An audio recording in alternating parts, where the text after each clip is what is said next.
Today we're going to be drawing apples and pears. I've brought an apple from a shop and I've got a pear from my tree at home.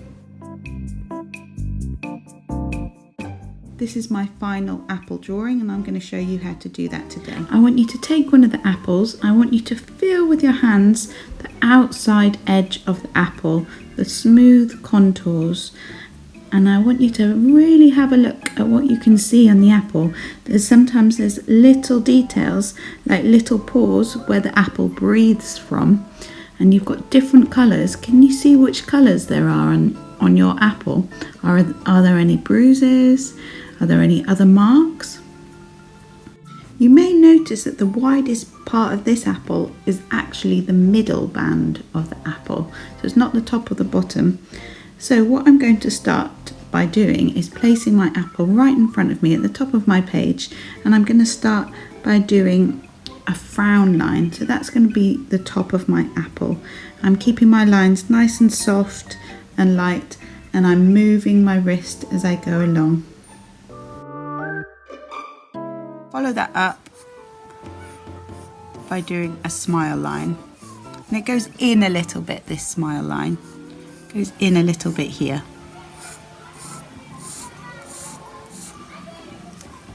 Now what I've noticed is the stalk comes out from here, so I can see it about there. So I'm going to draw another little smile line here, and the stalk comes from here and it gets wider as it goes further outwards. So I'm going to draw a little circle here. So that's the beginning of my apple, and then I want us to think about, where does the light come from? If the light was coming from here, maybe from the window, from the sunshine in the window, then this area here is going to be darker. So I want you to think about shading in this side. I want you to do it really lightly. So I want us to draw light until we know it's right. So if we're drawing light, now I don't mind if you even smudge it in a little bit with your fingers. So that's one way of shading. But it must be darker on this side, the opposite side to the light. And keep shading using the side of your pencil.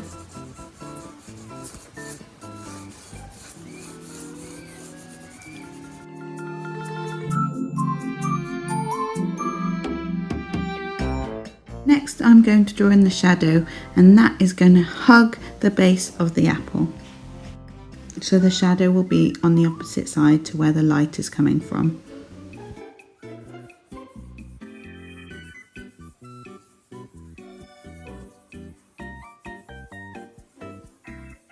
I can now add in some of the details, like the little dots for the pores where the apple breathes, and some of the lines curving down the apple.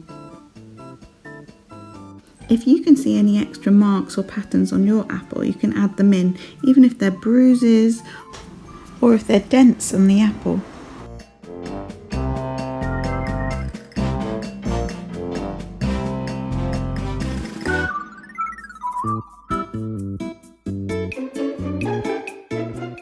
Take your time to finish your drawing.